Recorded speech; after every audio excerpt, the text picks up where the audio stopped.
Welcome to episode 431 of This Week in League. I'm Nate. And I'm Jay. And I want to fucking kill myself. Here for an offload, mate. On the field and in life. Well, just looking at Jay's little effort in the Facebook group just a few moments ago, it's like a self-offload that reloads. A reloading self-offload. Yeah, good. Yeah. That was that was something else. Well, But, look, Glen, he was a tough one for you, mate. I know it was. Everyone in the entire TWiL Nation community, their thoughts on Sunday afternoon were fuck that not gun. towards their stepdad, not towards any biological dad, but towards their podcast real dad, because the amount of fucking DMs I got. Like, not even shit people put in the group where they were, like, concerned genuinely. I mean, amid the people trolling as well. Yep. But the amount of DMs I got, like, yeah. Have you got eyes on Glen right now? Is he staying at your place tonight? Fucking. Yeah. It was a fucking late night. We stopped to get some food on the way home, but that long stretch of fucking nothing on the Warrego, where it's just long and straight and fucking pitch black. We're only car on the fucking road. That's a grind after watching that shit. I can tell you. I was going to say, like, I fucking love a road trip, and I can do big fucking stretches, big stretches. But that stretch of road sucks ass, and especially because it gives you so much time to replay shit in your head. Like a road trip where you've got a fucking podcast or tunes, or you're chatting with your kid, or whatever it is. And it's driving you need to think about, like when you're going up and down the mountain and it's all winding, like that sort of part, Yeah. But after that, I was lucky I did have Jax with me. There's a few moments where he really comes of age, and you guys would both be very proud of him, but I'll get to those later. Okay. In a game-specific context, is it? Yeah. Right. An epic moment that I was just like, mate, honestly, I really want to punch you in the face at the moment, but I know two blokes that would be extremely proud of you right now. and also, like, we also need to say it was his birthday as well. Exactly. That's probably another reason not to punch him in the face. And it was also Father's Day, so it's probably not the fatherliest thing to do to punch him in the face on his birthday on Father's Day. There's a couple of domestics 2 weeks in a row at Redcliffe. There was no Penrith fans there, so I had to kick something off. Yeah, they were all at the buffet at Redcliffe. Oh yeah, I can't understand why anyone that I'm friends with would ever fucking think to step foot in that fucking place. It's the stuff of legends. Man, I remember that. Do you remember Glen Food Star? Yeah, I do. I've never heard of it. Vaguely. Sure. So if anyone else, hit us up on Twitter or Facebook or whatever. But it was post the Sizzler boom, right? And you remember there was that Sizzler in Campbelltown, like near the train station, near Lemire train station. Yeah. What's across from the Holden dealership? Yeah. Right? And you legit would go and line up for an hour. Like you'd send your dad out an hour before you were ready to go, and the rest of the family would meet him there. Yep. And like he'd been holding your place in line like it was a fucking, sneaker release or something. Yeah. Then there was another one. It was like the Aldi Sizzler. It was called Food Star. Food Star. And the rumours were, because it was one of those ones where you'd go and then it'd be shut down for a week. And then they'd open up for a week and it'd be shut down for another week. And the rumour was... they kept finding old boots in the fucking salad bar. Oh, well, Chinese whispers, but, there was, it was rat or it was ibis or it was something, but yeah. Fucking Food Star. Yes. That's a Redcliffe buffet right there. Yeah. Yeah. Yeah, and look, and the place in question is still operating, so we won't name them. But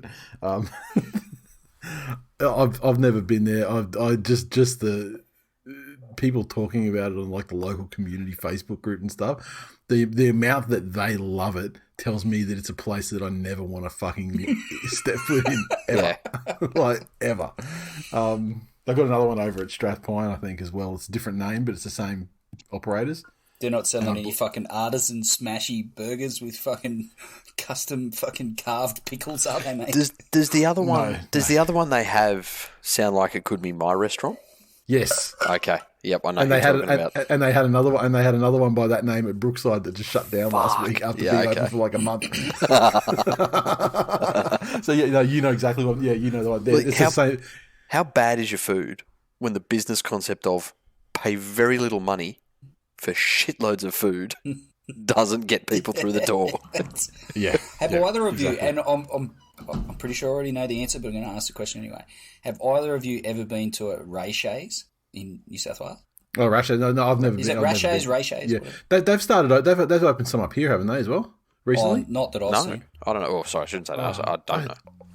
I have a feeling there's like one over like Indra or somewhere. But anyway. I've never been to one, though. No. So there's this week in Howzo Sizzler. How good. This week in budget buffet or you can eat feasts. Did you have a comment about Rashays, Glennie? I mean, no, you should get them on as a sponsor. I've just heard conflicting reports as to how good it is. Well, the fucking place is named after a skin condition mixed with an esche, so how fucking good can it be? So are you saying it's all you can drink shoeies? It's named after a bogan with hives. Oh, come down to Rashays, bar. It'll make you itch, brah. Right. Well, it's timely, this buffet talk, because certainly one of us this week got absolutely fucking fed, Glennie. And I dare say you were fed more than you could eat. Not just all you could eat. Look, I can eat. I've got a fair appetite. I'm a husky gentleman. But we'll get some things that I'm force fed turn my fucking stomach. Yeah, and we saved the best for last. That's the NRL and their scheduling. Let's get into the rest of round 25 first, shall we? This sort of getting fed was more human centipede, less. It really was. Have we already named an episode the Human Tigerpede? I feel like we already have. Look, I don't think we've named one the Human Tigerpede, but I definitely think that there's been. I definitely think that there has been some sort of human centipede. Or was it Nophapede? It was a Nophapede. Yeah, it might have been Nophapede. Yeah, it might have been. Yeah, that sounds more like us. The first game though, on Thursday night up in Mackay, the Roosters 40 defeat the Canberra Raiders 16, thus eliminating the Canberra Raiders from their faint or limited hopes of gaining that available 8th place at the end of the round. The Roosters hat-trick to Adam Kieran. Ikavalu, Crichton, Marshke and Lamb with tries. Kieran 2 conversions. Takeaho 2 conversions. Kieran 2 penalty goals. Defeated the Raiders 16. Tries to Whitehead, Papali'i, Harley Smith-Shields, and 2 conversions from 3 attempts to Jordan Rapana. I thought last week was it being a massive adrenaline dump for the Roosters. You could have been forgiven for them not getting up. They could have been forgiven for not getting up for this game at all. The Raiders came at them early and the Roosters steadied and got themselves, kept themselves in the contest and in the end proved far too classy for the Raiders, I thought. Just the other point I wanted to make about this game was just watching how well guys like Hutchison, Walker, even Kieran, who had a great game, how well they're grasping and making the most of this experience, being the guys that have to step up in the absence of bigger names through injury or suspension in some cases. And it's only going to serve to make the Roosters even more of a force in 2022. Yeah. A full, healthy squad, and these guys with all this experience, it's fucking scary. The funny thing is about the Roosters, it's like the injury toll this year has made this season a complete write-off. However, where they've finished the season in 5th position and got almost a complete year of development under Hutchinson and Walker. Yeah. Which puts them in excellent stead next year. Development. Like real, like in the fire. Yep. Which shows, I think, a maturity of their systems, and we've pointed to it before earlier this season. But you remember the year when they started off, and they probably would have been competition favourites or thereabouts, but they lost Pierce to I think that was the dog fucking incident. They had everyone else out, and it was okay. Well, these Roosters players now, their senior players need to stand up. There's still some of those guys left in this team. And the difference in maturity and leadership shown by those guys is chalk and cheese. That's a real maturity in their systems. If I'm looking at this game as a Raiders fan, I am fucking appalled at their forward pack. For a team whose game plan has been that they were going to have this massive, strong forward pack led by, on his day, one of the best forwards in the competition in Papali'i. Yep. And they were absolutely fucking dominated by the Roosters. And then on the counter to that, if you think of the Roosters and their strengths, at the beginning of the season, in our reviews, their forward pack was one of their liabilities because they were getting on in years and really didn't have the continuous punch that a lot of other forward packs did. But especially, I think their second rowers just stood up and really took it to the Raiders. It was very disappointing from the men in green. Yeah, and in addition to their forwards, I mean, like the regression of Jack Whiten this year has been something to truly behold. I mean, and it's not just poor play, but it's just the whole basis on which his game is, the foundation of his game, being that running player. There's this element of cowardice now where he's not even taking opportunities that are twice as obvious as ones he would have taken in 2019. And I might have mentioned it recently. He's not a guy that is blessed with freakish talent. His strength, he's a good runner of the ball. He sees the game pretty well. I think he's got a pretty fair level of athletic talent. Yeah, I agree, but he's not a... How do you put it? There's a physicality to his game which I feel is his biggest strength. And if he's not taking the line on and using that to its full potential, I think his game is far poorer for it, and it shows on the field. Yeah. I'm just going down to the Facebook thread again. I didn't put it in the game comments just because it had video to actually make it make sense, and that shit's always tough. But there was somebody put an example in, and it's fucking perfect. It sums up, Nate, exactly what you were saying. That there was an instance where he had a fucking Hope Solo-sized gap in front of him. Yep. And couldn't have missed it. Could not have missed it. There we are. Wade. It wasn't in the game thread. He's just posted in the Facebook group. But Wade's made a post, and you can see the size of the fucking gap that he lets go to throw an average pass. Yep. Yep. That goes to ground and fucks the entire play. Where if he steps back off his left, he's in. Yeah, last year and the year before, he's exactly. So he's just off his left foot and straight through. Yeah. And there was no one there, The fullback was across. There was nothing stopping him from going all the way, and taking around and scoring under the stick. So. Does anyone know if he's housemates with Jared Croker? Why do you ask that, Glennie? Well, I just feel like, the game's passed fucking Croker by. Maybe did this guy dragging Whiten. Did Croker fuck an ex-girlfriend of yours or something? I don't have any ex-girlfriends. Do you just hate him because his name rhymes with choker? And you secretly want it? I just think it's a fair assessment of the man's career. Fair enough.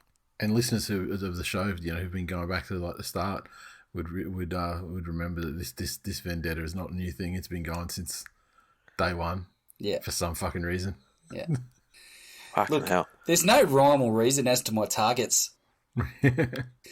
Mitch Kelly, Chris Bailey, Jared Croker. There's no real rhyme or reason to it. The Dragons fan base as a whole. Yeah, Matt's playing. God damn. On the socials, John in the Facebook group said, missed Lamb's knock on, another Chooks try. Ref's going fantastic. Oh, come on, 59% fucking completions in the game. You're not exactly giving yourself the chance to claim that the ref had anything to do with it, are you? Chris said, Robbo's blow-up last week has worked wonders with the whistleblowers. So you reckon that was that came into it? Probably. Yeah. It probably did. It always does. Yeah. And I think it's And probably they did get a couple of decent calls too. Yeah. And I don't think his plan was for it to have an impact in this game.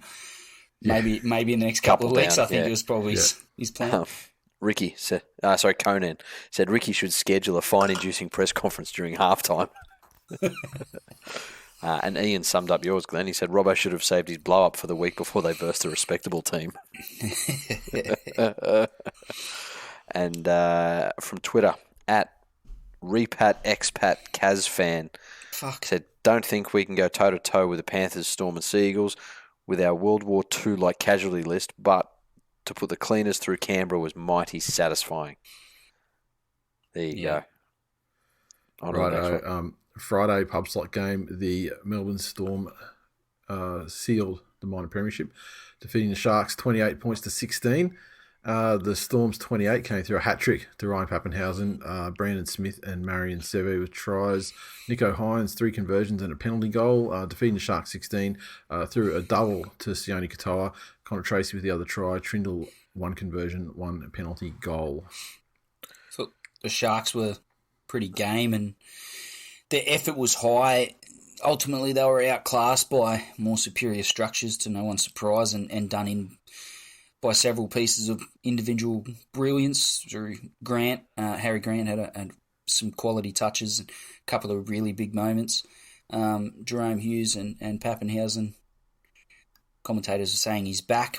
It's definitely the best game since he's come back. But and there's it was even Bellamy in the press conference said that he noticed he took some heavy hits and got up and didn't seem to bother him, which is, again, as we've said in previous weeks, is a great sign for him. But just his being in and around the ball, around the ruck, and on the ball is a great sign. And he's a fucking fantastic player when he's in that mood. That's it.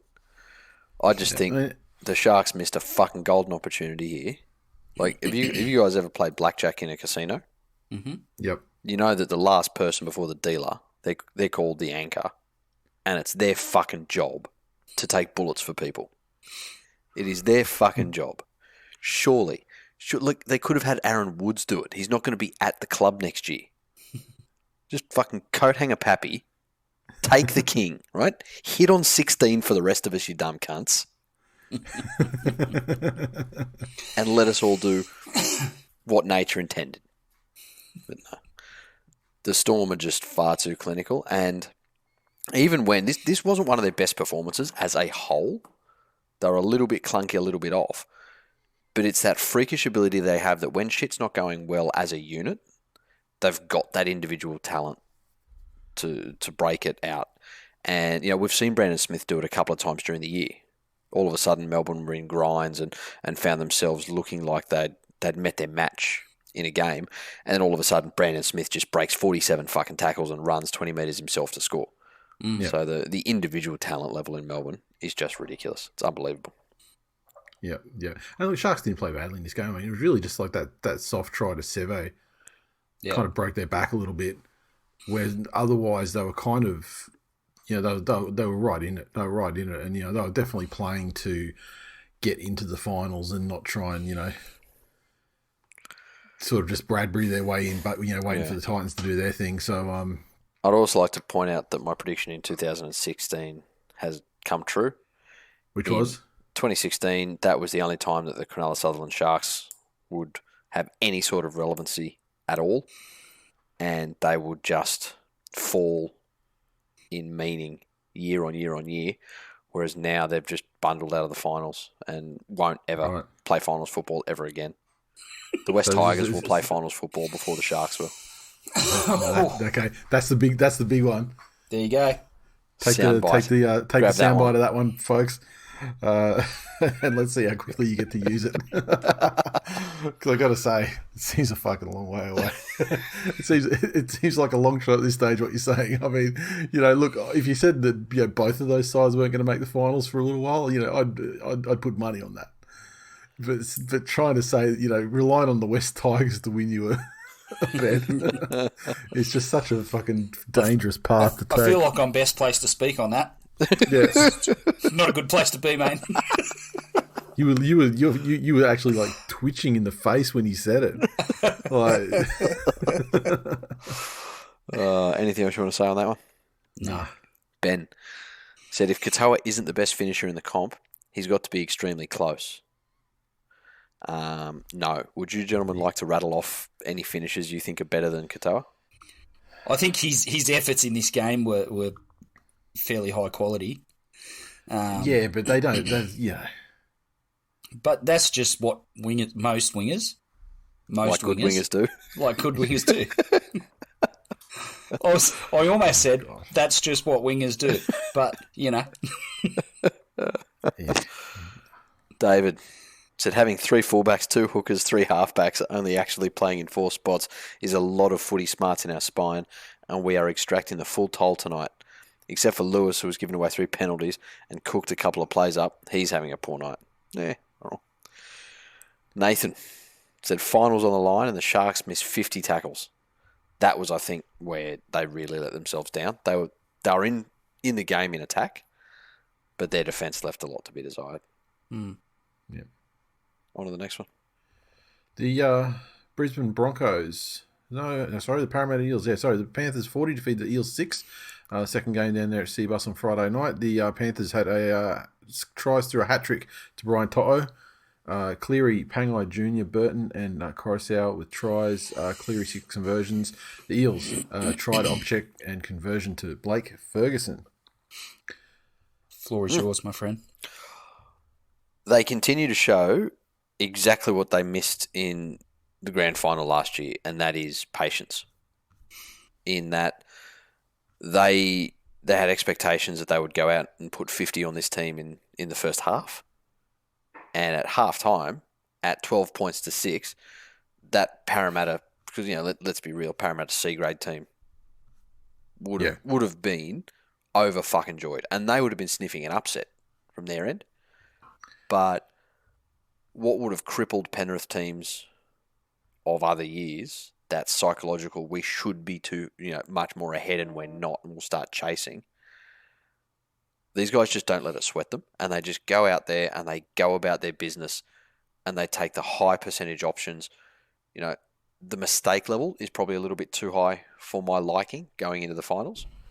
But the fact that they're in that groove of actually understanding and believing in their capacity as an 80-minute football side and not needing to pin back points instantly gives me great hope going into this final series. Luai's starting to run more. Kickout's doing a little bit of dumb shit that I don't like, but the effort's up. Mm. And I think he's with definitely him, more involved. Yeah. Just in recent weeks. And I don't know, correlation is not causality, but I don't know whether that's the West Tigers and the fucking Mounties. It's more involved. It's got more touches, Nathan, was my point. It wasn't speaking to the quality of the opposition.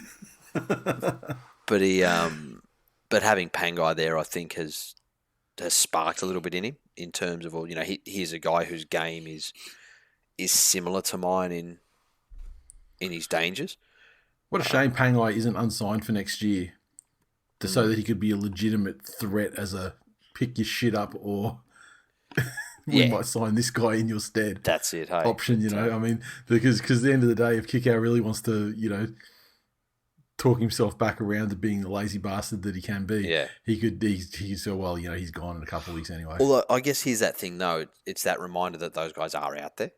Maybe that's what it takes to see the guy in the black or pink jersey and go, oh fuck, okay, he can run those lines too. So, But I think you're just overthinking this game, because like the Eels, they would have been happy to be down 12-6. Yeah, exactly. Because that was their C grade side. But I don't think they would never look at, like, they were never a chance of winning this game ever. No. It was more like, credit to you young fellas for fucking playing the game of your lives. Yeah. To keep it like this, Yeah, that's like there was never really any chance in terms of attacking prowess or anything where they were really going to threaten to put on a lot of points, and then, as predictably they fell off as it got further and further away from them.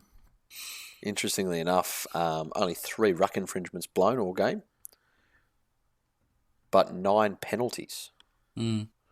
So It's almost as if, whether by edict or by group decision, the whistleblowers in the game have rolled back PVL ball to something. Obviously, the 6 again rule has been implemented and exists, but it's up to the man in the middle in terms of interpretation of when it's used and when it's not used, and when a penalty is used in its stead, and so on. although, again, 3 6 agains, no offsides, no inside the 10-metre restarts, and still 40 points to 6. And, So does PVL ball cause blowouts? This is a team. This is a full strength team against the fucking C grade team. Exactly. So I don't think. So it's not. So no, not exactly. It's not. It's not something that you use as a measuring stick of why a blowout happens or not. Because a blowout happens because it's a severe talent deficiency on one side. Exactly. And all of the blowouts this year that people were blaming on PVL ball were just great sides versus shit sides. Yeah, no, not necessarily. Or the Tigers. Yeah, no, that's the thing. That's not been the case earlier in the season. Fucking Jesus Christ. Vaccinate your kids. When they release a vaccine advice saying that you can vaccinate under 12-year-old children. Sure. Fucking hell. It took it, the Mrs. Stepdad took the kids to get their meningococcal vaccines. Yep. And keeping them safe from the former Raiders in Queensland centre. I have a fucking bone to pick with whatever cunt named that disease. Like, it's 2 boys under the age of 9 with a word that sounds like ninja cock. It was, 2 days we'll never get back. And a stepdad who fucking feeds that mentality anyway, because he's right there with them mentally. Under 9. Fucking lie to me. Under 9. No one listening to this conversation right now is going to put you out of the running either. No. Well, I just draw pictures of it. Like that kid in Superbad. On people's faces. Oh, I love it. Anything else you want to say about that one? Nah. On the socials, what did Facebook have to give us? What glorious. Nathan said, Appy, so deceptive on and off the field. Ben said, that's how you deal with the Eels. Take note, Storms. Joshua said, showing Pangai twice when Vossi is talking about Father's Day is a bit much. Now, this is something. Have I missed a joke here? Has he got like a no dad story? I don't. Or like, did his dad run away or abuse him? Is there a? I don't know. I just feel. If anything, it's Glennie's attraction to Polynesians. Oh, there you go. Okay. Fucking, that's a long bow. My name is not Tavita Pangai Senior. No, but you did have that whole thing about Sonny Bill, tied up with, But you do want some Tavita Pangai in you. Nah, he's not my type. Rishi said, unfortunately, we still have some unforced errors and Dylan Edwards, so this is harder than it should be. Jason said, Brian To'o is just To'o good. All right, I'll show myself out. No, it was fantastic. Nothing better than a dad joke on Father's Day weekend. Arterial_deluxe on Instagram said, Panthers like a cat owner teasing a kitten with a ball of wool or a laser pointer.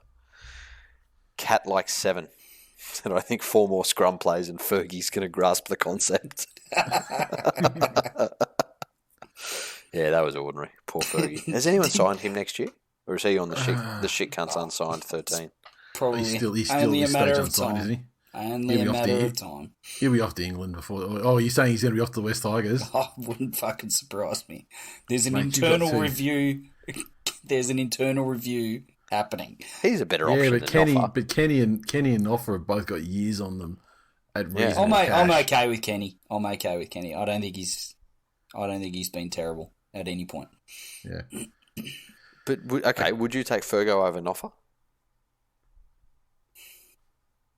Look, Fergie's old as fuck, man. Yeah, Fergie's old, but he's got some Noffa games in him. But he's got some, But he's also not Noffa. He's also not Noffa. So you would say Noffa's got more Noffa games in him by by default. By right? definition. Yeah, but also like just the absence of the name Noffa doesn't necessarily make a player a defensive powerhouse. I mean, because That's it. Noffa was begotten by Ashford, who was begotten. Yeah. I mean, and look, you can break Fergie down by kicking to him regularly. Yeah. He's like facial reconstructed Dylan Edwards. he has. Slightly I mean, taller. he has immense games in him every now and then, but they're increasingly they're few and far between at this stage of his career. Yeah. exactly. Yeah. Which is why he's unsigned going forward. Yep. And most probably wind up in England, I would say. Moving on to Saturday, the Broncos finished their season off in style, defeating the Knights 35-22 at Suncorp Stadium in front of a reasonable crowd in these pandemic times of just over 20,000. The Bronx tries to Hetherington, Farnworth, Oates, Milford, Cobbo and Tessie New. Herbie Farnworth 5 conversions, Milford with a field goal. The Knights 22 tries to TWiL, To'a, Jack Johns and Chris Randall with Clifford 3 conversions. I think the Broncos have shown over the past 5 or 6 weeks that there's some spirit to build on for next season and beyond. And this game was, albeit the Knights put the cue in the rack pretty early, but They put the cue in the rack when it looked like they were fucking no chance of winning. yeah. So Well, you could say they put the cue in the rack when they fucking rested all their players, but Well, I mean, they had players out there, but they took them off. Mm. Sort of early in the second half there. Yeah. Exactly. And as soon as they took them off, the comeback started, and they actually put some points on and made it a little bit uncomfortable for the Broncos there. Milford's, Which brings us to the field goal. Motherfuckers out there. I mean, the whole disrespectful field goal thing. I don't know if it started with us, but I feel like it did. And I'm claiming it. Yeah, it's and people need to let's just consider this to be a refresher of what exactly disrespectful field goal is. The team's leading by 18 points with like a minute to go, and you kick a field goal. That's a disrespectful field goal. Yeah. Team's up 35-0 and kicks a field goal for some god fucking knows reason. That's a disrespectful field goal. But if you're the Brisbane Broncos, If you kick the season if you kick a field goal anywhere except in the last 4 minutes of the game, that's not just before halftime and the clock's running down, like to just kick one with fucking 30 to go, that's disrespectful. Yeah. Now, if you're the Brisbane Broncos, win the spoon last year, at this stage, during this game, you're second last on the table, and it hasn't been a great season. You're playing a team that's finals bound. They've just put 2 tries on you in about 3 minutes, and they're looking like there's plenty of time for them to run over. There's like 10 minutes for them to run over the top of you and get another couple of tries and make this game interesting. You want to turn it from a 2-score game to a 3-score game. That's fucking smart game management, and I can't believe I'm saying it. When I'm talking about someone the likes of Anthony Milford, but I am. That's called icing a fucking game. There's nothing disrespectful about that. I mean, I can't speak to what was inside the man's heart, but from a simply strategic point, there's a tactical point. It's like it's a great move, and it did kill off the Knights' resolve, and they didn't do anything for the rest of the game. Yeah. So save that disrespectful field goal shit for. But on that note, surely most teams, and especially the Brisbane Broncos, with the money they've got at their disposal, the resources they've got at their disposal, the fan base, surely they employ sports psychologists somewhere in their club to deal with their playing group. How the fuck has it not been figured out yet that Anthony Milford doesn't deal well with pressure and responsibility outside of his own control? Old school footy heads rather than a sports psychologist pulling the strings. Yeah, and he is a different fucking player. Yeah, that's one of the points I wanted to make. Watching him play free of pressure and expectation or scrutiny, Yep. it's fucking intriguing. And what he could do potentially at South with that same sort of free reign and not ridiculous expectation given his salary. Yep. And especially in a coach who will believe in, for Wayne Bennett's very much a, that'll do, pig sort of coach. Whatever you've done, as long as it's your best effort, that's fine. So he's just a completely different player. His decision making's better. His running game has come back. It gives me a little bit of hope for the future for Anthony Milford, and we might see close to what he's capable of next year. The way he's played the last 2 weeks is the way I thought we'd see him play next year, but the fact it's actually come early and he still put on these performances when he was still actually at the Broncos. Yep. Yeah. I think a little bit of salt in the wound for the. I think the general perception and feel about Milford around the Broncos from, old boys and coaching staff and all the rest of it is that you're on the big bucks, you're a Bronco. This is how you're supposed to perform, and the game and as you alluded to, Jay, sports psychologists and getting the best out of guys mentally to put their best performance on the field physically is fucking paramount. And it's not a one size fits all approach, as Anthony Milford, case in point. It does go to that fact of, there does need to be some work done with him to get, if he ever wants to be $1 million player again, because $1 million player deals with that sort of pressure as part of that price tag. But if he's happy in his role at Souths, just being, a role player, then he will have a great couple of years there. I feel. Agreed. And look, it wasn't just the Anthony Milford show either. I mean, like the Broncos. I mean, there's, with the way that particularly their forwards played, and as well as some other, some of the young backs they've got there, like like Farnworth, but you put Adam Reynolds in there, steering shit around. That's it. And and presumably they're going to hold on to most of those forwards. There's definitely something to build on now. Yeah. You can see it. You can see there's something to build on. If you put that forward pack behind the field position that Adam Reynolds' kicking game will give them, and they can put other teams under pressure with the way that they can defend when, things are going their way, and there's pieces at the Broncos, Adam Reynolds is very injury prone, as we know. So if he can stay on the field, and I mean, like they're still going to be short a hooker, I think. But that's what I was going to say. They're weak in 9. Yeah, but there's still there's definitely something to build on there. Yeah. Liam in Facebook said, "How slow is Mitchell Pearce? Got overtaken by half the Broncos team with a 10-metre start over 20 metres." Michael, a Broncos number 7 and a drop kickoff go hand in hand. It does. Joshua says, "I am genuinely happy for the MILF at the moment." So am I. Like, I almost have that crafty veteran sort of happiness, but he's not that old.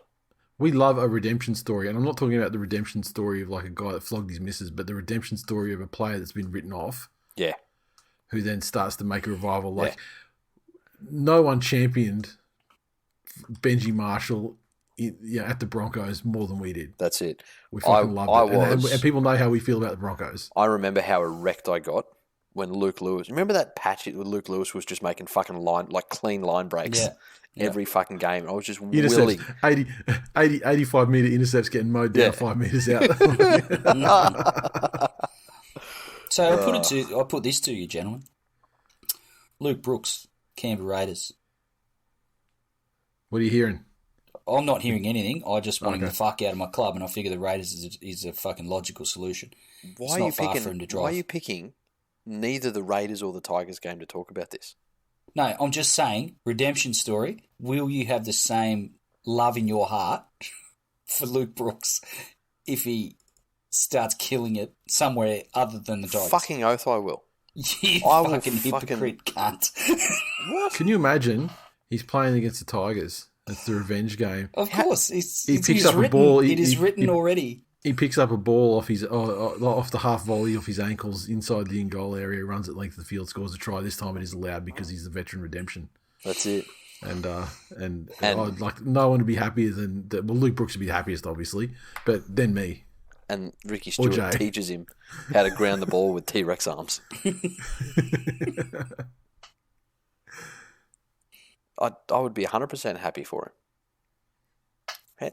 How do you think we wouldn't be? Like we have a team, we have a notebook that we pass back like the fucking Sisterhood of the Travelling Pants with a team of the great players the Tigers have let go. I'm sure Do you not think I am looking forward like fuck to that Illuminati style ceremony where we get out the fucking feather and ink and write Luke Brooks's name in 7?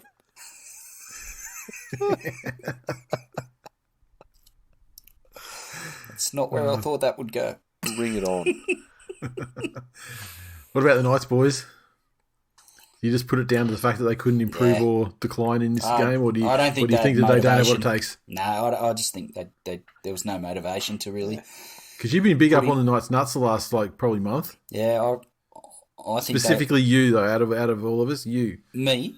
Yeah, you've been very complimentary to the Knights. I think they've got the pieces, and I think that they can spring an upset in finals week 1. Right, after being flogged in regular season round 25. Again, I don't think that they were up for the game because it wasn't going to impact their finals position. I think if they're not up for the game, why are they starting with Ponga and all those guys? Why didn't they just rest them? Yeah, I think the coach was up for the game, so he put them in there. I don't think the players were. Right. We've done all the socials that one, haven't we? I'll give the final word on this one to long-suffering Knights fan SeanDog70 on Instagram.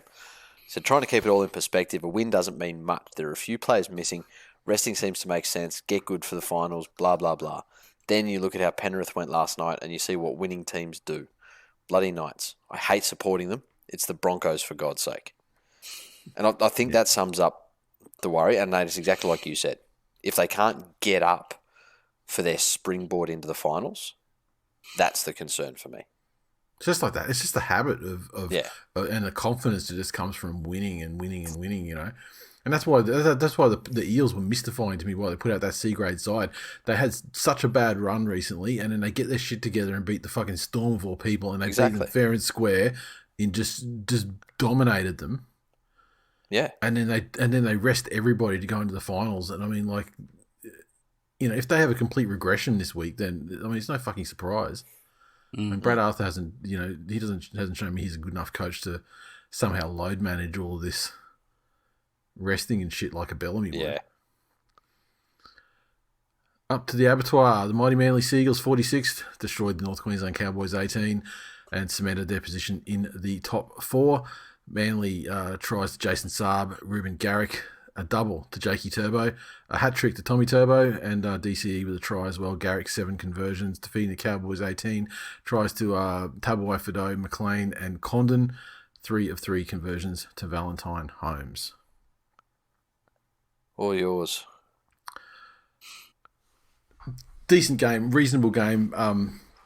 Overall, I mean, it was one of for us, we actually had to win. We're one of the few sides, I think, that, you know, position could be improved based on a win or a loss in this round. And I think it was the 4th position that was up for grabs as well, the 8th position up for grabs. And so, you know, we had to, based on the Roosters winning, we had to win. And, you know, they went out there and did it pretty well in the end. There was like the odd little lapse, particularly in the first half. But when they switched on with just such clinical efficiency and just the effort particularly in attack, like that was typified by that try that Jake Turbo scored when Olakwatu chased so hard on the ball that looked like it was just going to be flying over the dead ball line for a 7 tackle set. and Hamoli just chased it, batted it back into to Jake, and and the fact that they played literally to the buzzer, and scored one of the fucking amazing try, two amazing tries at the end there in the last couple of minutes, but particularly that last one, which was literally like, what do you call it? The 110-meter effort. They only rested one player for this game, and I think there was a lawyer there was a report that he had a stomach bug or something like that, so they just got him out of there for the 1 week, and which is fine. But otherwise, they're tuning up pretty well. I mean, with Manly, we know it's just like all they need to do is just keep mistakes down in their game, because if they keep the mistakes down, they maintain their share of possession more, and if they maintain a share of possession, then they're just going to fucking score points, because it's just what they do. Garrick, first player in history to score over 300 points for the season, which is a great achievement, and it's going to go into the books, and it's not going to last forever, of course. I mean, these things never do, but it's just a great thing for him to cap off a really good year, good comeback year from his second year syndrome year last year, where he was pretty ordinary. Otherwise, man, just injury free. Everyone's looking great. Foz is looking great. Daly's looking great. Tommy's Tommy, of course. The forwards are doing what they're doing. Croker's turned into a fucking good hooker this year. I never thought you'd hear me say those words, but he's turned into a good fucking hooker, and he's a very solid contributor to the side. Among a lot of very solid contributors. They ran out season well. Cowboys, look, I don't know what you can say about fucking Cowboys. This win knocked them down from 14th to 15th, I think, to finish the season. Yeah, it did. And look, the whole, the misuse, or the weird use of Jason Taumalolo this season, the shuffling around of players, the releasing of what's his face to the Knights in the middle Clifford. Clifford in the middle of the season. Like, there's just, I just don't know. I don't know. I don't know where the uptick comes from them now. Like, they've lost. Like, what was that? Was that 10 out of their last 11 now that they've lost now? They got the win last week. Yeah. And then lost 10 in a row. It was 10. Okay, so yeah, so they've lost 11 out of 12 then. 12, yeah. And I just don't see where, like, what joy they have in 2022, because I can't see how they get better. Townsend doesn't have that much of a dramatic impact for me. Well, this is the thing. I mean, maybe they can't go much worse, and maybe so Chad won't have that effect on them. But he's certainly not the 3-year, $800,000 per annum saviour for this club, though. No, he's not at all. Which is sad, because if you think the Cowboys probably overachieved. You remember there was that 4-week period where they looked red hot. They were down, they came back again, and it was all on the back of their young halves. And everyone's mystified about, well, hang on, why have you bought fucking 2 other halves who are average at best, either untested or average for next year? Yeah, and that series of that series of wins you're talking about, that culminated in Clifford's last game. Yeah. For the club, and then after that, they pretty much didn't win again. That's it. Well, they won once, again. So. Yeah. If you're a betting man, they're a specky for the spoon next year, I reckon. Yeah, I think they're definitely a spoon contender next year, for sure. But yeah, I was happy Manly are going to the finals the right way. Who would have thought that they would get into the top 4 after the way they started this season? That's it. Well, yeah, me. I mean, like, I literally fucking said 4 weeks in a row that the season doesn't start until week 5, and yeah, it obviously did. Andrew in the Facebook group, the Oracle. See, you don't have to be a Manly fan to appreciate Garrick scoring 300 points in the regular season and surpassing El Magic in the process. Quality playing of the Oscars music to fucking hook that cunt off stage before he'd finished his speech. That was fucking brilliant, mate. David said, "Rugby fucking league. What a bullshit finish. The best junk time try ever." Really was. Ben said, "That last 20 minutes pretty much sums up the Cowboys season." Yeah, David fair. Said, "Pathetic end to a shit season. Will be serious spoon contenders next year." Yeah, true. James said, And I say you hate to see it. And like, I actually mean it, because I don't really have a lot of ill will towards the Cowboys as a club. Fuck the Cowboys. I was behind the Cowboys in 2015. Yeah. Like, I loved that run from 8th that they had in like 2018. Like, you know, especially since given what they do for the community up there. yeah. I would suggest they do more for their community than any Queensland-based rugby league team. Unless you count, abuse and sexual assault, in which case that'd probably be the Broncos. But the Cowboys do good things. So James said, my dick pulled a hammy watching Tommy beating all those men. I hear you, brother. And at Jeremy_Jack01 said, Tommy Turbo is Superman's real dad. It's the only logical answer. I don't understand how that makes sense, because Superman's real dad was an absentee father who sent his fucking child flying through space and then exploded. Yeah, So, and didn't get to enjoy the enhanced lifestyle afforded by the yellow sun. yes. He only got to be a regular dude. Whereas Ben Simmons' father is more closely aligned with Jor-El, having a yellow sun. Oh, Jesus. I can see by the look on your face you had something up your sleeve, and yeah. And we will never miss the opportunity to kick Ben Simmons in the balls if he had him. All right, you done with the socials? That's it. All right, we moved to Sunshine Coast Stadium on Saturday night, where the Rabbitohs 20 scratched out a win against the St. George Illawarra Dragons 16. The Rabbitohs 20 came through a double to Campbell Graham, tries to Ilias and Tani Milne, Tafi with one conversion and one penalty goal. The Dragons, a double to Sloan, Ravalawa with the other try, and Corey Norman, two conversions in his last game in the Red V, much to the delight of their fan base. Tell you, and he also had his last touch in that jersey as well, when they looked like, well, they didn't look like they didn't look like anything, but they had one last chance. Yeah. To try and earn a hard fought and extremely lucky upset, and he just fucking dropped it flat. It's quite fitting, really. That Sloan kid has done me quite a service. Yes, that is actually my favourite niece's name, spelled differently. Okay. Whose father is a long-suffering Dragons fan. So I've taken that as a fucking meaning, and I've been on him for any time try scorer, every time he's played, and he's scoring every fucking match he's played this year. Nice. So easy money. Fuck yes. Gamble responsibly. But set a limit. No mathematics at all. Basically, just do astrology. Benji, I thought, it was quite impressive guiding the young guys like Ilias and Taff around. Yeah, pretty professionally.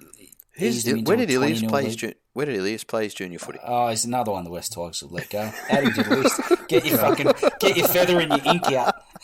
You piece of shit. I see you read your Daily Telegraph well. Yeah, eased them into a 20-0 lead. Late tries from the Dragons made it somewhat interesting, as you said earlier, Nate. Only for Corey Norman to spill it cold on their last attacking play, which is quite fitting, and no less than what the Dragons in their Legion of Red V wearing cunts deserve. So how about the Rabbitohs though? Like, going to the finals now, obviously we know that Latrell's not going to be around thanks to the suspension.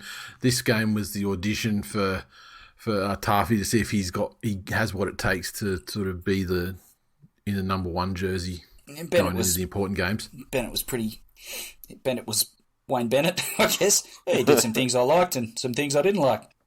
Thanks for that, Wayne. Yeah. So, somebody mentioned it in the game thread. Like, did you hear him talk before the game? They're talking about him. They're like, oh, we haven't seen much of this Taffy kid. I think they were talking about say? Ilias. Oh, is it Ilias? Oh, okay. Yeah, I haven't seen him play. He's gone, I haven't seen him either. Fucking hell.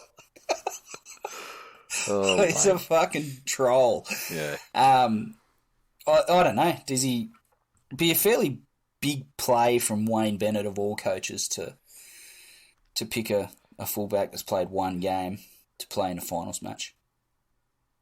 Certainly against that opposition. I don't know if he would do it. Yeah. If you're Wayne, so what do? Do you move Johnson? Yeah, I'd play. I think that's what he'll do. Is he'll play Alex Johnston. But then is that gamble where that left edge of yours is fucking humming so beautifully? Do you mess with that as opposed to? I don't. If it was me, I'd play the young fella. Yeah. Okay. Give him a chance to, have his moment. Yeah, fair enough. You don't know if they're up to it until you put him in there. But after one game, it's a big ask. But is that your dating? And the thing about that left, and the thing about that left edge is it's not really, when you get out to the wing and everything, it's kind of happened by then. Mm. You know what I mean? Like it has down. But a lot of what the Rabbits do is based on people freaking the fuck out because of who's there. Mm. Yeah, well, yeah, there's that. Yeah. Whereas I think if you've got a complete unknown on the wing, then that allows people to, okay, so it's more than likely going to be one of the inside two. Mm. But I don't know. Ben said, can we go back and edit the ep earlier in the year where Stepdad said the good teams score tries with a player in the bin? Evidently the good teams do, but so can this rabble. Fucking Josh Maguire. How many weeks is that going to be? Is it official that it's 6? I think I read that he was looking at 6, but I don't know if that's actually how it's going to turn out. Yeah, fucking hell. Should find out tomorrow. John said, how appropriate for Corey Norman to have his last touch in the NRL and knock on. Good ridden, Mr. Mars Barbecue. Gabe said, I'm going to heat a plate in the microwave, roll up a $20 note and snort my Mars bar in celebration of the end of the Dragons season tonight. Goodbye, Corey. Chef's kiss. You complete and utter donkey. I fucking love it. that there are that many different Corey Norman incidents that people can fucking call on. Yeah. Like it's Ben Hunt. He's got the drop ball. That's what he's got, and that's what everyone's going to run at him with forever. Yeah. Corey Norman is the fucking food star of player indiscretions. Just walking around. You're going to get food poisoning, but you're not sure what you're going to select to give it to you. JDHD 44 said, I cannot think of a more appropriate way for Corey Norman's career to end than for him to call for it on the last on an all or nothing play and then fuck it up in the most embarrassing way possible. There you go. And Ming at Nostradamus on Twitter said, so kind of that spectator to reenact a scene from the barbecue bust. How good.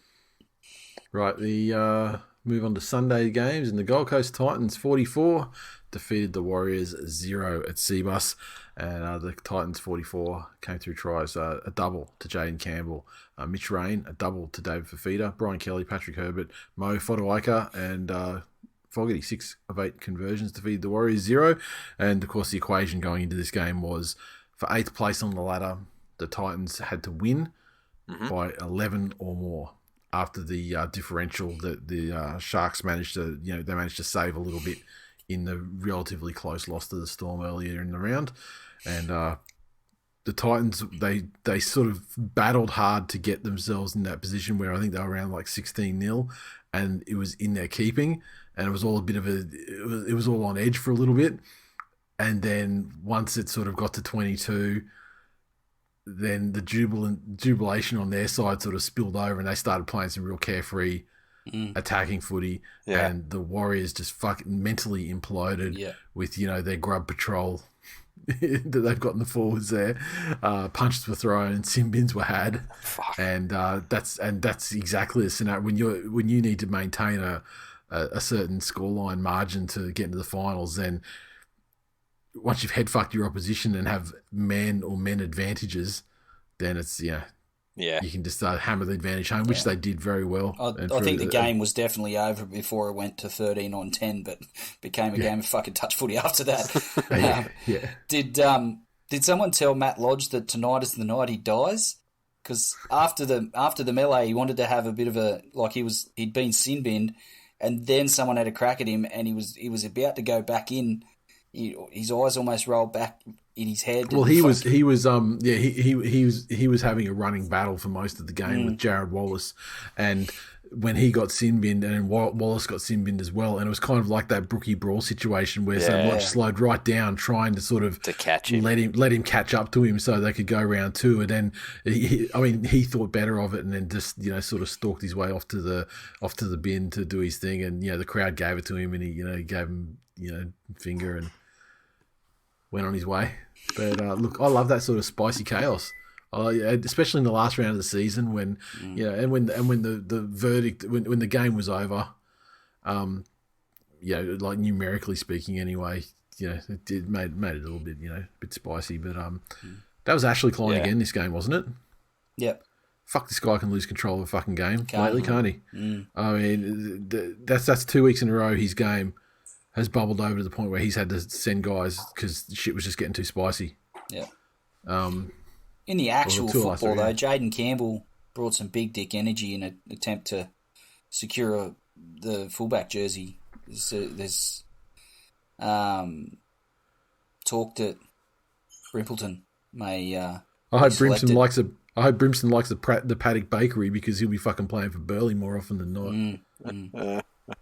That you would based on the unpredictability of his game.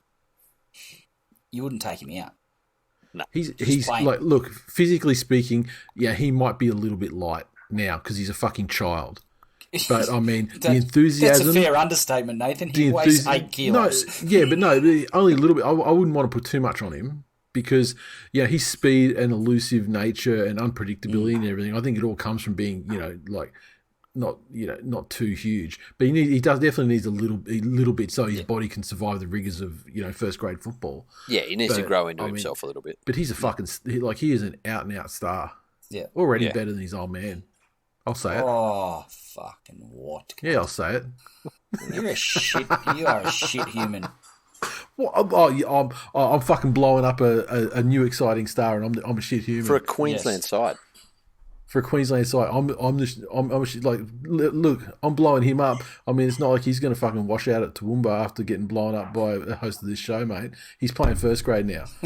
Who's a shit human, Glenn? You, still you. Oh, God. On the socials, Aaron. So the best 80 minutes the Titans have put together for a long time. Like, yeah, it was, but was it really? Like, did they have 80 minutes of opposition? I don't know. Matt said, just when you thought peak rugby league had peaked, hold my beer, says Titans Warriors. Led by Angry Ant Walsh and Lunatic Lodge. Yeah. Another Aaron said, Warriors low-key getting back at the Sharks for sending them Chad Townsend. How's Reece Walsh getting he was almost kicked off the spicy stuff. Yeah. Like how's he, I mean he still looked like he still looked dreamy in when he's doing it, but he was getting in amongst it though. Like there was legitimately a chance that the area under and around his eyes was going to match the fucking his eyelids. I'd love for the new PVL rule to just be that if in real life someone could fucking pummel you, you're still allowed to punch them. So if little lippy cunts like Reece Walsh decide to go off at people who are 3 times their size, they're allowed to just belt him. It's like the Jerry Springer rule. Yeah, that's it. Where you can just get that one punch in because the big bodyguards will jump on the other and pull everyone apart. So the idea is to get the first punch in, and then it gets split up, and you don't get punched back in return. Yeah. Little Buffalo on Twitter said, "I feel like the Warriors mailed out that bag of dicks yesterday." And Dean K88 on Twitter said, "Man, I can't believe building a pack around renowned gents Lodge and Evans would backfire."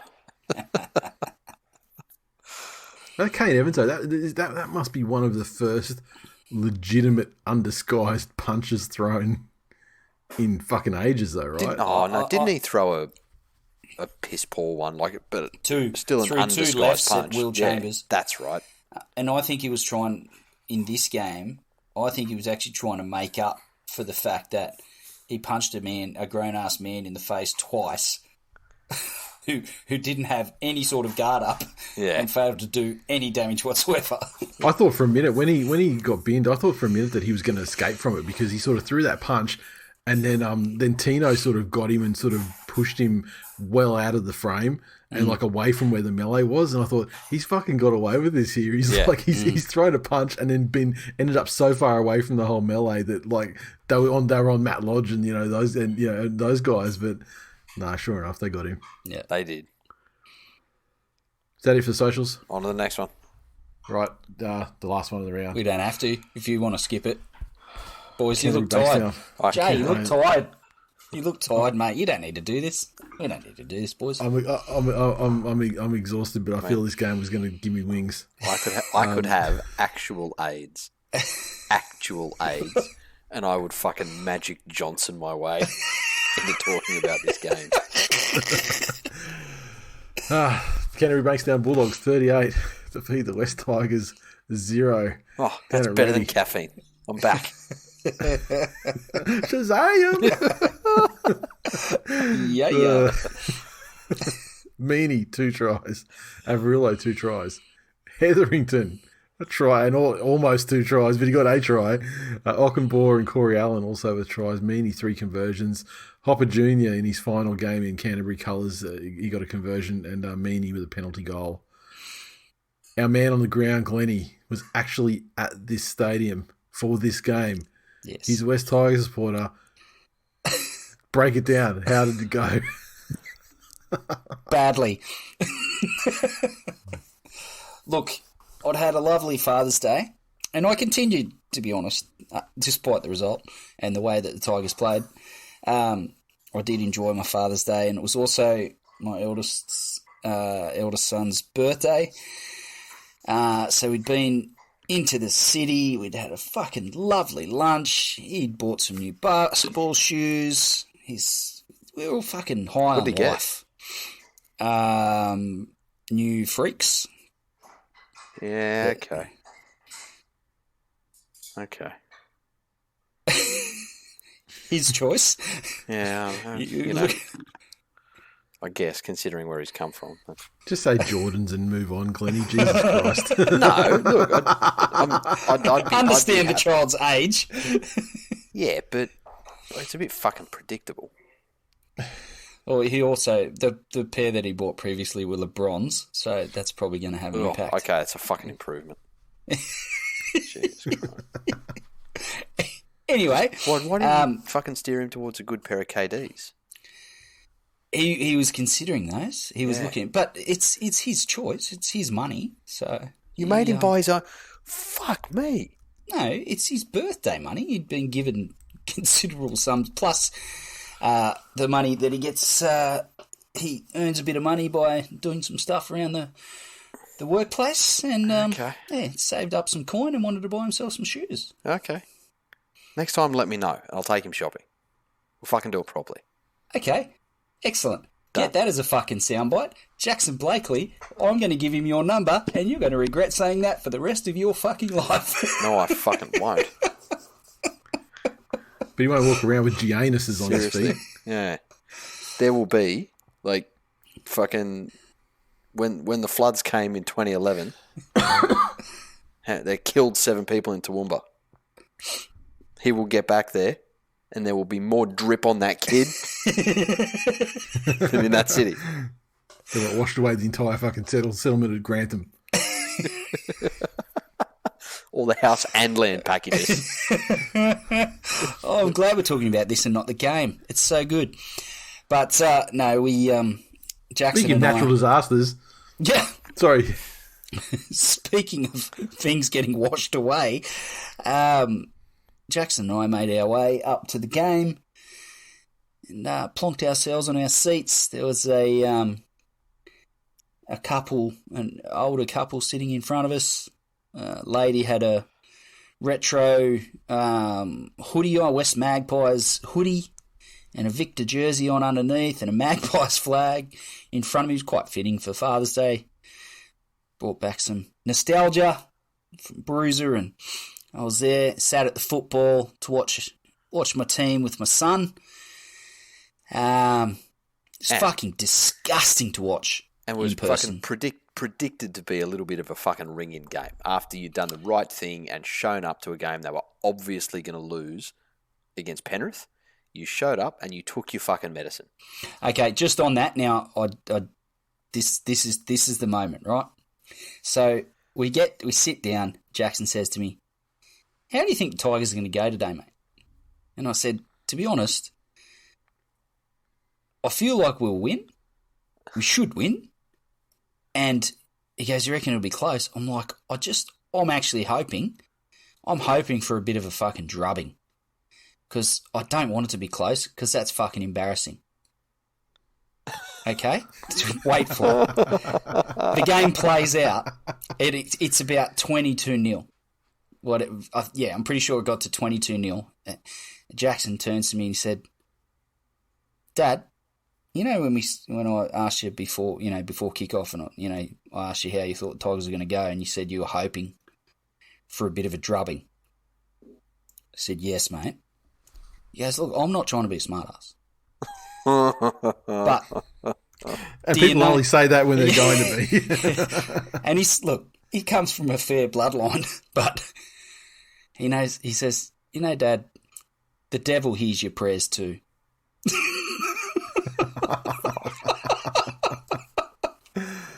So a few moments, other than the absolute fucking disgusting performance, which was actually, it was bad at the ground. It was fucking terrible. But rewatching a lot of it, doing some extra prep for the show, it was fucking worse. It was worse watching it again. There's no fucking desire. Couple of key moments for me. The moment to start the second half where Sini and Noffa collided and the ball fucking spews out and the Bulldogs score. Yep. 0. That didn't happen far from us. So I was in the stand on the opposite side of the field to where we sat. Okay, so you're on the uncovered long side. Yep. Yeah, which was poor choice on my part, but because it looked like it was going to fucking piss down, and it didn't actually rain though, did it? It rained before we got there, so we had to. Anyway, so that we were sat right behind the Tigers bench. Oh god! And the coach's box was just up from us. Did you hear? Could you hear Madge? No, I couldn't. He had the window. Crazy? He did have the window mostly shut, so I couldn't hear him going crazy. No. Did you hear Tom and Dwyer say anything? No, I didn't. And that's because he didn't mutter a word. Yeah, well, obviously, but yeah, just checking. Yeah. No, look, it's a fair question. So in that moment with Sini and Noffa, 0 talk. No one called mine. No one called yours. No one called fucking no one's. No one called I'm going to end up on my ass. No one said I'm not a first grader. There was no talk. Not a fucking word. And predictably,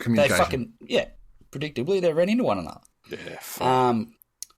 James Roberts, and we've had a bit to say about James Roberts with some of the issues that unfolded earlier in the season when the teams first went into the bubble. So it was pretty obvious from the get-go that the Tigers weren't up for the game. And they were down badly, 16-0, 22-0. And I know it's my choice to drive 2.5 hours to watch that shit. I get it. I put my hand up, I'll own it. And I'm not one for... it does irk me when your team gets blasted and, after the game, guys are shaking hands and fucking yucking it up and laughing and carrying on, right? Yep. James Roberts wasn't participating in the game. He was obviously 18th man. Yep. He was... So team's getting blasted. The performance is fucking atrocious.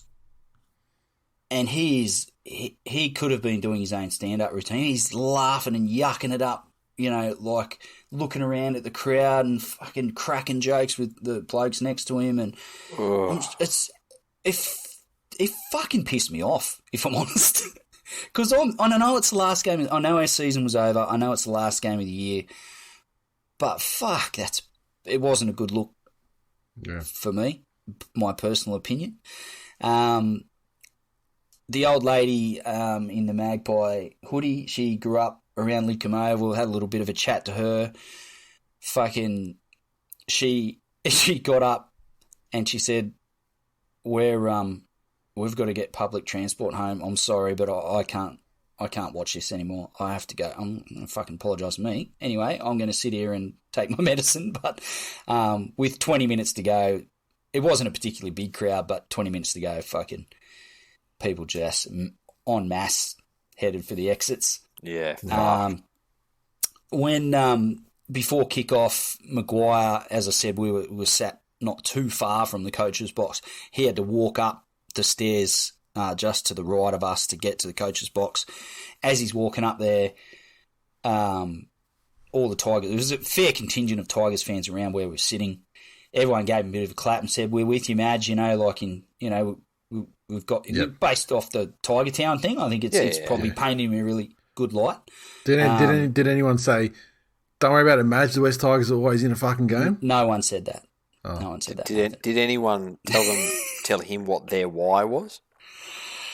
No one specifically let him know what the why was. But he did get a fair reception, walking up to the coach's box before the game.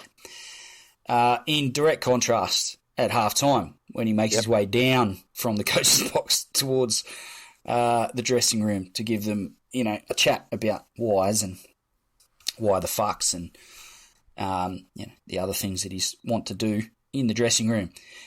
It was fucking silent because we were all fucking stunned, other than one old bloke from the absolute last row of the makeshift grandstand, just a single voice, a lone wolf. "Sort it out, Michael." That was it. That was the only fucking word spoken. So yeah, it was. That's. I don't even know where we go from there. Yeah. Brooks was fucking atrocious. He cops a lot of flack. Some of it at times is unwarranted, but this game he was atrocious. Jock Madden, I've backed him to have his chance at first grade, and I'm sure he'll get plenty more games to show what he's capable of. But in this game against the wooden spooners of the competition, he looked like first grade was beyond him. Zaxini had a shocker. Once Hetherington got wind that he could run straight over him at will. He was just calling for it and I've never seen him so hungry for work in a game in his entire career. Yeah, exactly. Yeah. Couple of injuries. Jake Simpkin busted his shoulder. That was a bad one. That didn't happen far from us. You could hear him. He was in a lot of fucking pain. Tommy Talau did his ACL. So he's fucked. Fuck that. So when that happens, you see him go. And it's just that look. It turns your fucking stomach. Yeah, exactly. So it's a long way away for seeing you from that day when he had his bogan mates up in the crowd. But if you remember, the next game he wasn't. He was hopeless the next game too. He played much like he did yesterday in his second game. Yeah. And to be fair, that he's deserved his opportunities in first grade by the way he's played in reserve grade. But at this stage, I'm not convinced he's not one of those tweenies. Too good for reserve grade, not good enough for first grade. So yeah, I also think he might be, at best a winger. Yeah, but he's played a lot of fullback in Reggie's though. Yeah, but I think first grade, he looked fucking. I mean, it's the doggies he's playing against too. It's not like it's not some guy like Cleary or Daly or fucking Adam Reynolds who's putting challenges to him with the kicking game. Yeah. Yep. This is this is just stock standard Avarillo goodness. Yeah. Yeah. It's so yeah, there was you can see the difference in the caliber of people like Steph, who, when the game's well and truly fucking dusted, he runs down the fullback, chases the fullback to make a tackle late in the game. So, look, I don't know what else to say. It is probably a good example. You know, we get on here 2 times a week and talk about teams and talk about people. And we can be harsh in our critique, but it just goes to show, because the differences in actual physical attributes aren't that hard, aren't that different. You know, if you get the West Tigers and the Melbourne Storm, you know, there's going to be some outliers in terms of speed and strength. But as a whole, I reckon if you plot out the data points of what everyone runs 20, 50 and 100 in, and what they all squat and bench press and you know, all of that stuff, the physical attributes wouldn't be that different. It's not like that across the board to a man they're 30% better. That's it. Yeah. And it goes to show how fucking important that mental strength is. That even with about the same physical attributes, and yeah, again, you're going to have people with, you know, high, whatever you call it, footy IQ or smarts or whatever it may be. But mentally, the Tigers couldn't get in for this, you know, or couldn't fight back from a small deficit, couldn't stop that turning into a large deficit in something where they're essentially playing for their own pride. Yeah. You know? But I think you hit the nail on the head. How much pride do they have? Yeah. How much did they showed? I was stunned at how little. I was stunned at how little they had, because I mean, even up to the point where it gets to like, you know, 22-0 or something like that, there was so much time left in the game. I'm like, look, they can, you know, they score one, they can score a couple, and you know, surely they'll, you know, run over the top of them here. And if there's one thing the Bulldogs have done this year, it's float in and out of games in 10-minute chunks. Yeah. You know, in which time, like, you could be 3 tries down against the Bulldogs with 10 minutes to go and full of fucking confidence. Yeah, still be confident you're going to crack them. Yeah. No, and it was fucking appalling. Yeah, that's my issue here, is the effort, the actual effort, and that mental fortitude. Because I think this has gone beyond something like, you see teams like the Raiders, you know, when they had that whole fading thing and their second halves were terrible, they were actually affected by it. They were still trying their guts out, but they were fucked in the head. They had the yips to a man. Whereas this, to me, that screamed of a lack of effort. And it screamed like a bunch of blokes that are trying to get their coach sacked. Yeah. Which you don't even have to fucking try to get your coach sacked these days. Just by, you know, well, the fact that he's the only one with a contract that's not guaranteed and won't fuck the club over if they break it. He's the one that's going to go anyway. You know, what else? What else are you going to do? Trade everyone? Cancel all of their contracts? How many of those players are actually at risk? Yeah. That's the fucking problem for the West Tigers. Exactly. Do we want to go through the socials on this one? No. Yes, then you need closure. You need closure, Glennie. Dane says, when your club's at rock bottom and then Katoa pulls apart your defence. Hashtag offloads for Madge. Devonhead said, Happy Father's Day, Glennie. Hashtag Tigers in decline. Fuck that guy. Chewy said, did the Tigers think they had a chance of the finals, or was it a tribute match for someone? Christopher said, maybe Tiger Town can come back for a final round decline special where they shoot Madge out of a cannon at Leichhardt. Jason said, Tiger Town looks like it was written by Tarantino. Kyle said, hang your head in shame, Glen. And then Brad said, the Dogs just stole the last piece of dignity the Tigers had and sold that motherfucker on eBay. Michael said, this game proved 2 things. That the Tigers overachieved in 2021, and despite this, Madge will lose his job. Fucking oath, didn't they what? Matthew Said sometimes, just sometimes, when the stars align, the football gods look down and utter three magical words that give hope to the downtrodden and hopeless. Fuck you, Tigers. That's us. That is, and that's it for round 25 in the regular season. We've locked in our top 8. The finals begin.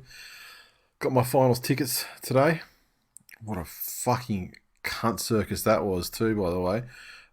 What's the rationale, did you hear, behind playing the first round of finals all over the fucking shop? Like, there's a double header up there in Townsville. North Queensland where the ground didn't look great on the weekend. And so 2 finals games, I think, I don't want to put the mocker on anybody, but that Panthers-Rabbits game is the second game of a double header on the abattoir surface. I mean, it would be a tragedy to see like an ACL, ACLs or something, some ridiculous shit happen, and then the reason why it was a cunt circus to get tickets, obviously, is like I had tickets had to go up to Sunshine Coast for Friday's game, and I don't think it was necessary. I mean, the game would definitely be sold out, I would say, but just the Ticketek systems got fucking smashed at 1 o'clock. Timed out 5 times trying to pay for tickets and things, and each time you're going through, the tickets are getting worse because they're getting snapped up and stuff. So got up there anyway. So got the tickets. So I'll be up there. I think might have some extra tickets as well for that game too. So if anyone's a Manly or a Storm fan and couldn't get any tickets, hit me up. I might be able to sort you out. But yeah. It's a shame that not everyone gets the ability to go and we've had such a great run down here in southeast Queensland at the moment for games over the last sort of 2 months.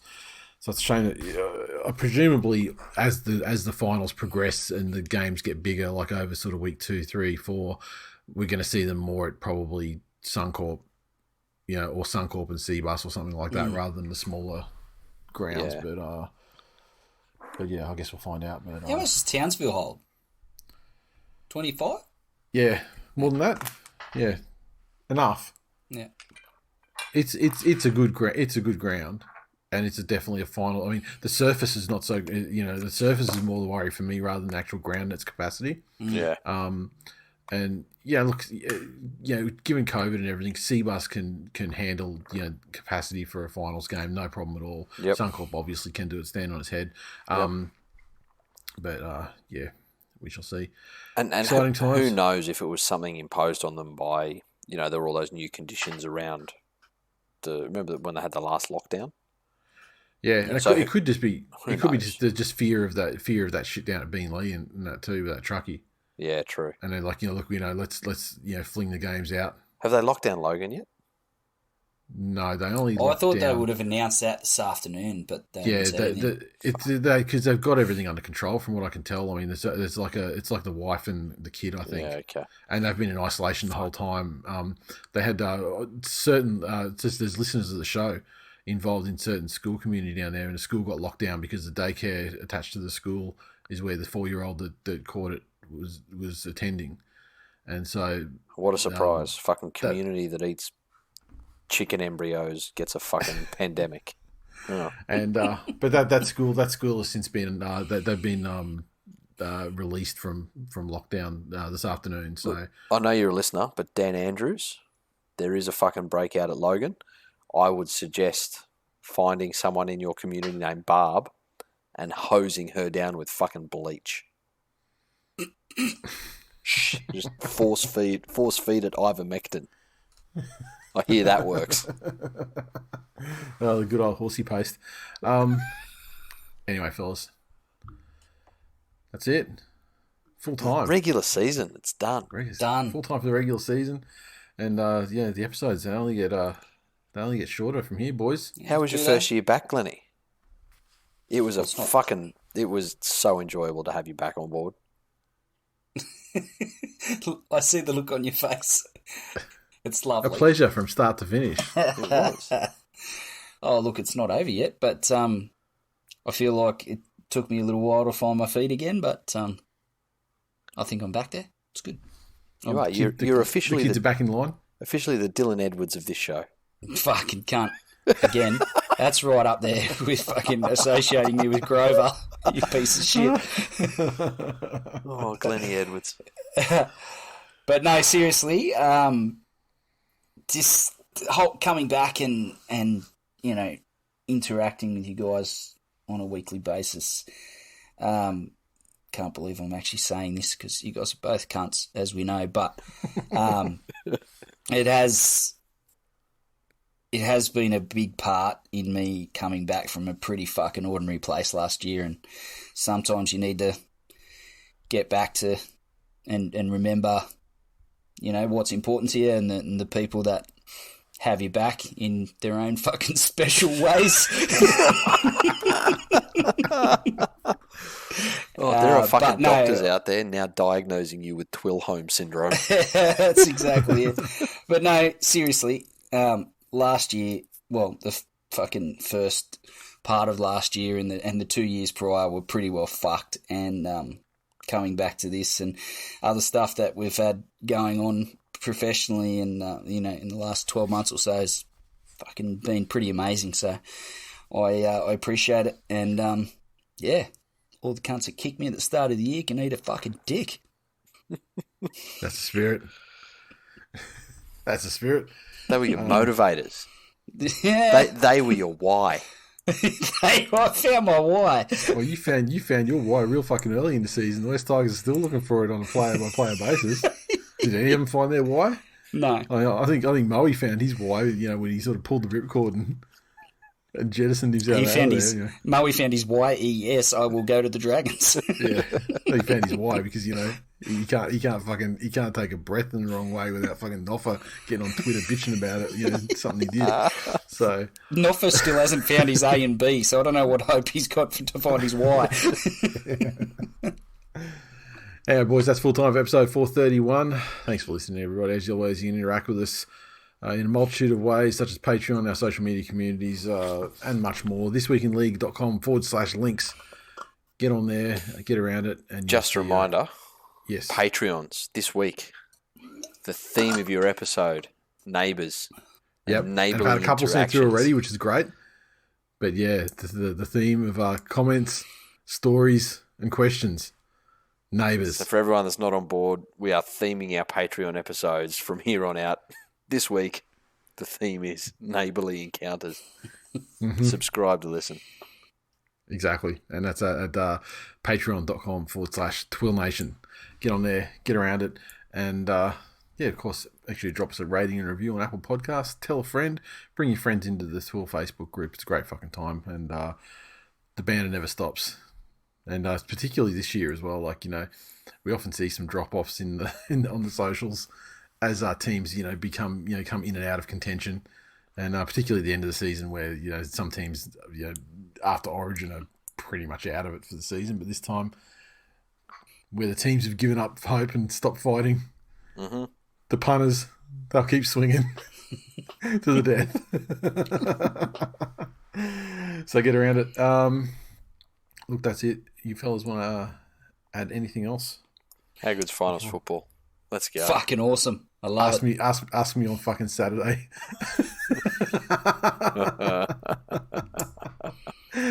But yeah, it's good to be there. It's good to be a part of it again. Was that you saying, you know, first year back? Was that you winding me up because I'm not participating in the finals fucking episodes? Much like the Tigers? No. Not at all. No. I said you're the Dylan Edwards, not the Latrell.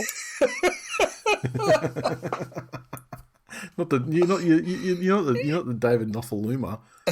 Yeah. I mean, it's not like you deserve to be there, but you won't ever. I mean, you deserve to be there, and you will be there, mate. You guys are my A and B defenders. Yeah. That's all right. We'll defend your A. I'm sorry I went there. I apologise. Even though I wish I could take it back, but I can't. Fuck you guys. Later. Previews on Wednesday. See you then.